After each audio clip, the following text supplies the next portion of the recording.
Norway के एक खूबसूरत बर्फ से ढके गांव में जो फिजर्ट्स के दरमियान वाक़ था, इंग्रिड हिंसन एक ऐसी जिंदगी गुजार रही थी जिसे बहुत से कामिल समझेंगे। 40 साल की उम्र में वो गर्मजोशी से भरपूर थी।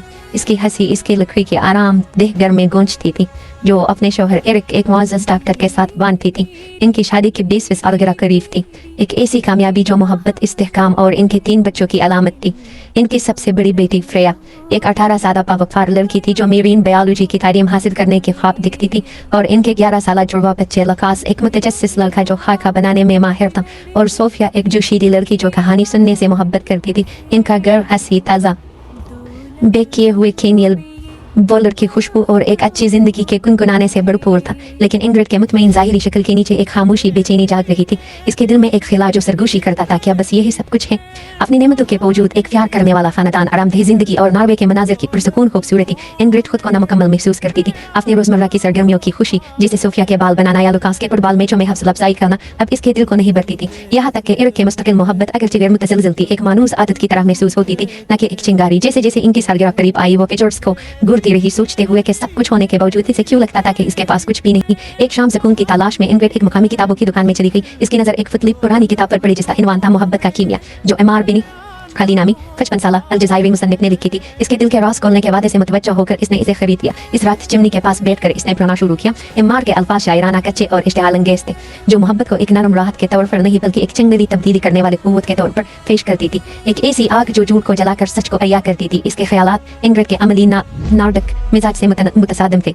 इसके नजदीक मोहब्बत, फर्ज, शराकत और खानदान की खामोश ताकत थी। अमार का मोहब्बत एक तसव्वुर, एक बेबाक रूह को हिला देने वाला सफर, इसे अजनबी हत्ता के खतरनाक लगा, फिर भी वो पढ़ना ना रोक सकी। तजस्सुस और एक किसी बगावत से मुतासिर होकर इंग्रिड ने अपना लैपटॉप खोला और एक्स पर एमार को तलाश किया। इसका प्रोफाइल ख्यालात का एक जाल था, मोहब्बत के जरूरत के बारे में इक़्तिबासात, शायरी के टुकड़े और अल-जज़ायर की जिंदगी पर गौर। जहाँ वो अकेले रहते था, किताबों और यास्मीन की खुशबू से गिरा हुआ इसकी पोस्टें बोल्ड, बेखौफ और दिलफरेब थी। इंग्रिड जो आमतौर पर मुहतात थी, ने एक लम्हाती जोश में इसे पैगाम भेजा, इसकी एक पोस्ट को चैलेंज करते हुए, जहाँ इसने लिखा था, मोहब्बत कब्जा नहीं, ये हथियार डालना है। जब मोहब्बत एक साथ जिंदगी बनाने के बारे में है तो ये हथियार डालना कैसे हो सकता है? इसने लिखा। हैरत की बात है कि अम्मा ने चंद घंटों में जवाब दिया। इसका ईमेल सोच समझ कर लिखा गया, मज़ाह से भरपूर और गुरूर से खाली था। प्यारी इंग्रिड, इसने लिखा, शायद मोहब्बत दोनों है, एक तामीर और एक तोड़। क्या हम इस रक्स को एक साथ दरियाफ्त करें? इस तरह एक खत किताबत शुरू हुई जो बरियाज़मों तक फैली। ईमेल्स के जरिए इन्होंने मोहब्बत की हकीकत पर बहस की। इंग्रिड ने इसके इस्तेहकाम के लिए दलाइल दिए, अमार ने इसके अफरा तफरी के लिए। इसने अल-जज़ायर की हलचल बड़े बाजार और अपनी तन्हाई के दर्द की कहानियां शेयर की। इसने नॉर्वे की खामोश मौसम सरमा और इसके खिला के बारे में बताया, जिसका वो नाम न रख सकी। इनके अल्फाज गहरे होते गए, न कि छेड़छाड़ के साथ बल्कि एक कच्ची ईमानदारी के साथ जो उनकी रूह की तहों को खोदती गई। हफ्ते महीनों में बदल गए। इंग्रिड के दिन वही रहे। वो अपने खानदान के लिए खाना पकाती, इनके सालगिरह के मंसूबाबंदी करती और एरिक के लतीफों पर मुस्कुराती। लेकिन इसके रातें अम्मार की ईमेल्स की थी। इसके अल्फाज ने इसके खिला को रोशन किया जो इसने महसूस किया था। ये ना तो इमलाक की कमी थी और ना ही कामयाबियों की, बल्कि एक ऐसी मोहब्बत की भूख थी जो इसे झंझोड़ दे। एक ऐसी मोहब्बत जो इसने कभी ना जानी। ऐसे एहसास हुआ कि वो दूसरों के लिए जी रही थी, अपने बच्चों, एरिक, एक कम्युनिटी के लिए, लेकिन खुद के लिए नहीं। ये एहसास आज़ादी बख्श, बीता और खौफनाक भी। एक रात अम्मार का ताज़ा ईमेल पढ़ने के बाद, मोहब्बत वो हिम्मत है कि आप छलांग लगाए, चाहे आप गिर जाए। इंग्रिड ने फैसला किया, वो एरिक से मोहब्बत करती थी, लेकिन ये एक शुक्रगुजार मोहब्बत थी, जज्बे की नहीं।